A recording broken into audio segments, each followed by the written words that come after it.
Welcome back to the class, everyone. We all know that it's important to consider the viability of a legendary character before you actually go through the work of farming them, but it's also equally important to consider the overall value of all the requirements that you're going to benefit from by going after said legendary. So in today's video, we want to do a side-by-side comparison of all the legendaries out there and also what the requirements are going to be bringing to the table. And just so we can get this as clean as possible, we are not going to be including Galactic Legends as well as other characters or kind of legendary-esque characters that don't really require you to build up full teams, like raid characters or the majority of TB ones, except with the exclusion of Riva, and we'll get as to why she gets to be the exception just here in a minute. But the whole purpose of this is to really show from a roster building perspective what are the highest value characters out there. And starting off, it is going to be Grand Inquisitor and Third Sister. And at the risk of sounding a little bit like a broken record for those of you who watched our top 10 teams for 2024, it's all the same reasons. When you have to go after Grand Inquisitor, you're pretty much required to gear up and relic up all of the 5 Inquisitorious characters that aren't legendaries. And by the time you get to the end of that and you have Grand Inquisitor, you have a force to be reckoned with in every single game mode except the raid, which is going to eventually change anyways. One of the bigger components to all of this is the fact that both the Scythe and the Interceptor, all piloted by Inquisitors, are very helpful for the Empire to beat anything that is in the endgame. Without these two ships, and therefore their pilots, which are also requirements for Grand Inquisitor, you're not going to be countering anything of relevance in the end, and maybe even a little bit in the end game or mid game. You're going to pretty much just be going after Akbar fleets and maybe some weaker negotiator fleets that don't have Marauder in them. But for the most part, they're also really good in the rest of the game modes. They are amazing in GAC once you do eventually get Riva, have a ton of viability in Territory Wars even without a lot of the Omicrons that are here. Great in Conquest as long as the Amplify Agony stays in game, and realistically they'll probably even be decent once that's gone. But overall, just helpful in a ton of game modes. And for anyone who's wondering why Riva got the free pass to be considered as a legendary and really bump up Grand Inquisitor, is because at where the game currently is, if you've done the work with Chirotech and relic materials and getting the whole event done for Grand Inquisitor, you really should be in a guild that is getting a decent amount of Riva shards to be able to unlock her sometime soon. And if you're not, maybe that's a conversation you need to be having with your guild or moving on elsewhere. But overall, they hold the most value between themselves and, again, what the requirements are bringing to the table. Next up is going to be Starkiller. He's going to have a pretty similar theme, just a little bit less organized. As a PvP team, he is obviously amazing. In GAC, his own Omicrons are going to shine massively. And even in Territory Wars, if you're willing to do a little bit of a side project of Juhani and give her Omicron as well, that can be a force to be reckoned with. But again, when we're looking at overall value of the requirements, you're looking at characters like Marjade, who's immediately going to be used in the best Starkiller team, so you really make it out very well there. You have Kyle Katarn, who can work in several different Rebel fighter teams, as well as you can even throw him into a Jedi team if you really need him to have a home. Talon is the ideal fifth on both the Traya and Darth Revan or Malgus teams, having a really good spot there. And Dash is probably the best scoundrel leader we have in the entire game right now. So a ton of really good roster pieces that even for a beginning roster can be nice to build off of, because it's not hard to have a few scoundrel lying around to put Dash with. It's not hard to have an Empire team or to farm Palpatine. It's not hard to be able to get Jedi and Rebels together so that Kyle Katarn can have a home. You should be able to use everything that he's given you to great effect. The only real issue with Starkiller, and pretty much the main reason he's losing to Riva, is the fact that he just doesn't really help Fleet at all. And it seems kind of asking for too much at this point. He's already doing like 6 other things, but at the same time, it's still a reality. So second place we'll have to do for our good friend Starkiller. Next up is going to be General Skywalker, other G legendary character. Overall, very good. Not quite as high or doing quite as much as, say, Riva or Starkiller, who are killing Galactic Legends consistently once they have their Omicrons applied. General Skywalker, as of yet, does not have an Omicron to be able to do that. But even if you're going up against the right comp or even have the right Datacron, he can do similar such feats. His real value, and again, what we've been kind of talking about since the beginning here, is in his requirements. His requirements across the board are very good. Arguably his worst requirement is Droidica, who, if you give him the Omicron for TW, is actually amazing. And Asajj was almost bad at one point, not really, but Marin has reinforced it to the point where she is doing a lot of good work. And if you're even earlier in the game, a normal Night Sister team is probably doing plenty. You get the normal droid team for General Grievous that has actually just recently been upgraded. So overall, tons of great things that are happening. You also have Padme and 3PO, so expensive character, as I'm realizing, listing off all the legendaries that are required to get him. But overall, great character, great requirements, covering a lot of different game modes, and really good for early game roster building where you're trying to fill out some basic teams that don't require necessarily to be at relics, considering you can technically beat his event with relics only on 1 or 2 characters. It is a little bit painful, but at least you can, whereas with Starkiller and Grand Inquisitor up here, you can't even enter the event without him, so definitely a perk in his area. Next up are going to be Jedi Knight Luke and Cal Kestis, and we're grouping them together because they accomplish very similar goals for a somewhat similar cost. While Jedi Knight Luke does have his requirements at relics and Cal Kestis having his at gear 12, they do share this similar pattern of some of the characters are immediately really good you would want to have no matter what, and some of them are kind of on the lesser side. For example, CLS and Chewbacca and Marin, all characters that you really want to complete a lot of the spots in your roster, but at the same time, they also have characters like Saw or Rolo, who overall might be great in a larger roster, but you might have a hard time putting them in some places if you have a smaller roster. So again, not quite as cohesive as the original Inquisitors we looked at, but still a lot of good things coming their way. They do have some characters that maybe not everyone will be using. Cal Kestis himself has Saw, which right now is an amazing character with the Chirrut as well as his GAC Omicron. As well as Jedi Knight Luke has some lesser characters that will eventually be required for Leia, but if you're not going for Leia anytime soon, they kind of just sit there, speaking of Rolo and Captain Han Solo. But they do elevate both the Jedi Master Luke team to a whole new level, and even within themselves, you can use these two characters and kind of some other piddly Jedi to take down some higher level teams like Darth Malgus, or even just some good squads that other Jedi wouldn't necessarily be able to touch. They help them do that, and again, being paired with Jedi Master Luke, you don't even really need Jedi Knight Luke for it, but Cal Kestis is helping Jedi Master Luke really put Lord Vader in the ground without having to have much else there. And JML can do it without him, he just does it a lot better with them. And we have a similar pattern here with requirements as the others. They can be used in quite a few places.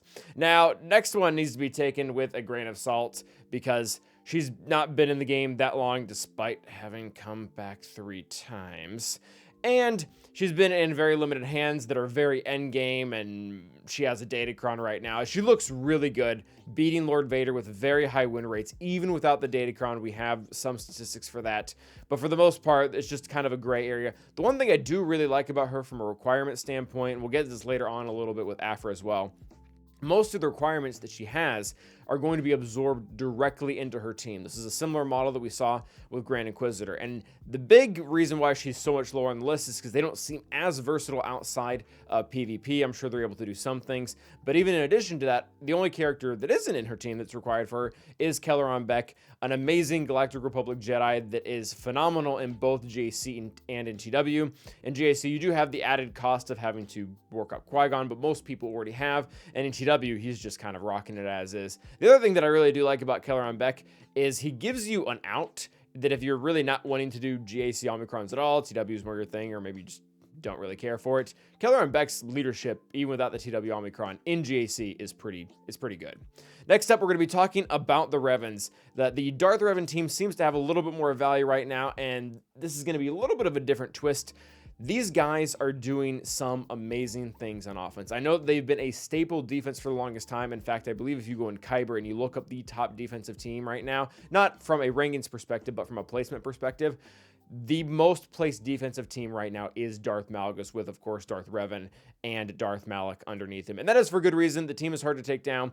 But once the Cal Kestis event eventually comes back, it'll be solved a lot easier by a lot more people, and I think they're going to take a turn to offense where they're going to start to beat a lot of the teams that are currently problematic, like DTMG, like our good friend Malicos, even Starkiller. They have a lot of tools to be able to work with those higher end teams that we really haven't tapped into that much just because they've been such a staple on defense. But again, overall, great for PvP, a little bit more limited in some of the other game modes, and the requirements do kind of start to fall apart, where you start to have characters like Carthonasi or Canderous, which I guess Canderous is okay. He can kind of be used in some other areas, but overall, not nearly as good as a lot of the characters above him. The other one thing I will say, and Malik can't really be grouped into this, I guess he can because it's a requirement, but the Leviathan is currently the most important fleet in the entire game right now. You can get by without it. There are counters to it, but it doesn't change the fact that it is still the meta, and that does change things.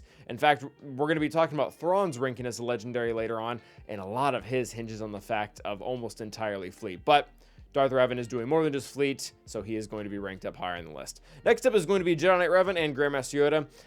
Don't really have similar requirements, but we're going to go ahead and group them together because Grandmaster Yoda is just very accessible for pretty much every single player out there. And by the time that you've built up Bastila and Jolee to be able to get Jedi Knight Revan, you probably already have Yoda to boot. Overall, good team. Does not stop being good in the end game. It is a lot more limited as to what it can beat, and oftentimes just gets grafted into a larger Jedi Master Luke team, but can do a lot of work. Again, really kind of failing in the requirement area. Well, actually, Grandmaster Yoda is kind of a mixed bag because you can use pretty much anything to unlock him, which means you can either end up with something good, you know, like Bastila or Jolee, or you can end up with something terrible that was really easy to get, like Luminara. Either way, kind of a wash, because I guess it's good to have a character that you don't have to have a lot of requirements to be able to get to. Jedi Knight Revan, again, kind of meets himself in the middle, similar to the option above it, where Mission and Zalbar aren't doing that much. They're not entirely useless. Like, the Wookiee team does exist, but for the most part, you're really banking on the fact that you're going to have to use Jolee and Bastila in his team, at least before you get to other more expensive characters. And even after that, they're still nice for some of the splits going on. Next up is going to be CLS, a team very close to my own heart. And I really want to put this team higher on the list than we already have, just because it's such a good team in a variety of game modes. You get to use them a lot in Conquest. Of course, they're pretty good in GAC and TW. Not quite the Galactic Legend killing stuff that a lot of the other teams above us are, but at the same time, they beat a lot of stuff without even a lot of mod investment, just because how much of CLS and really 3PO and Chewbacca's kits revolve around kit and not so much just pure stats. They have things like max health damage or turn meter gains that allows you to bypass not having maybe the best speed mods in the world or even the best offensive mods, because you're dealing damage based off of the max health, which doesn't change that much, especially with the exposes from 3PO. And then again, the turn meter mechanics are just quite fantastic. So overall, great team, very accessible. The only downside to it is you do end up just having to farm up 3 whole teams to essentially get this going. You have to have Ewoks, which aren't going very far for most people. Bounty Hunters, which I guess is good. You do want them overall. But again, it's similar to Grandmaster Yoda, where it does not take as nearly as much investment as, say, some of the higher end characters like Jedi Knight Luke or Cal Kestis, where you're really stuck with those characters once you get them. And then Commander Luke Skywalker, of course, is himself fantastic, but his requirements overall aren't that good. In fact, you don't end up using most of them when it comes down to it. Next up is going to be Admiral Thrawn. And for those of you who remember the last time we did a video like this, Thrawn actually ended up very low down the line. And the reason is because his kit is good, it just isn't doing what it used to. When Fracture first came out, we were like, okay, it doesn't matter what character comes out in the future, we can just Fracture them and Thrawn will maintain viability. Well, after they nerfed this to the fact that it doesn't really work that well against Galactic Legends, he's kind of fallen in overall viability. Still a good character, you're going to want to have him on a variety of teams, but he's not necessarily breaking down walls and barriers like Darth Revan, Jedi Revan, and CLS are. His one really large saving grace right now is the fact that Chimera is the premium Empire fleet. We talked a lot about the ships from the Inquisitorius, but their commander the entire time for those battles is going to be the Chimera. He's what's allowing, or in part is what allowing the Empire to beat Leviathan. Even a lot of the other end game fleets like the Profundity as well as the Executor, Thrawn is kind of the go-to forward, or at least it has been for a lot of reasons, as well as the Marauder under Negotiator. So he's what's taking them out. That can't really go without saying. And I know, again, the whole video isn't really based around fleet, but that kind of has to be said. Next up is going to be Emperor Palpatine. Emperor Palpatine kind of fits the similar mold to that of CLS. Doesn't necessarily require great mods, doesn't necessarily require a lot of investment to unlock the character, but he's a little bit capped as to what he can do. Most of his viability in the endgame is trapped behind Starkiller. He can still do a lot of really interesting things in the beginning of the game, especially once you get that turn meter rolling, even with the low star Mara Jade or another Empire character that has a ton of debuffs, which the game does not really have a shortage of. But overall, again, his requirements end up becoming a wash because you can use anybody to unlock him, so there's not a lot of value behind those. Next up is going to be Padme, who has found a lot more recent value out of Gidme. I realize that team has been around for a while, but the caliber of teams that it's beating now is quite large. I have been using it recently because the Dark Trooper Moff Gideon Cron is too good to not put Gideon with that. But once that's gone, or even when we were using it beforehand, Padme with Gideon was just deleting a lot of teams that were otherwise very problematic. Some of the most notable being Malicos with Seer and Starkiller. That was a very fun team to fight in 3v3. And there's a lot of teams like that. As long as they're not immune to max health damage, which her Courage doesn't really do too well against, then you're going to be fine. Next up is going to be Aphra, and I realize this is a really recent character to be really low on the list, so I apologize for all of our Aphra fans out there. And I think a lot of this kind of has to do with the timing that she came into the game. She just feels extra. For an account like mine, who have an 11 million roster, yeah, she sure is nice to have. She can do some cool things. But I know so many people that are hanging out in like Kyber 2 or Kyber 3, and they've just never touched her. And while they are at a disadvantage by not having her, it's really not the end of the world. Right now with her Datacron, that might be a different story. But after the Datacron goes, I mean, if you channel out things just perfectly and then gets a little bit of good RNG, she can beat Jabba. But other than that, she's mostly restricted to being a Zori counter, which is good. But like most of that team are marquee characters. So again, good, not trying to hate on her, but overall I think she can be lower on the priority list for a lot of players out there because she's not bringing a whole lot to the table. Her requirements are also not all that wonderful. She does have the droids, which were immediately grafted into her team, which is nice, and Hondo is fun, but Sana really isn't doing much. One thing to consider is if you have recently just worked on Giant Luke, there is a lot of crossover between his requirements as well as Sana, where they can put together a pretty good team. So overall, maybe this will change, but right now this is kind of where she falls. She really does need some help. She needs a droid that can actually function on her team and cleanse and taunt without actually breaking up a lot of the synergy that is going on. Next up is going to be R2, and R2 feels weird to put him this on the list, but he ultimately is a jack of all trades, and the only master of a trade that he has is with Leia, and by the time you get there, he's also a requirement for Leia, so I don't think it's really that high of a priority to put him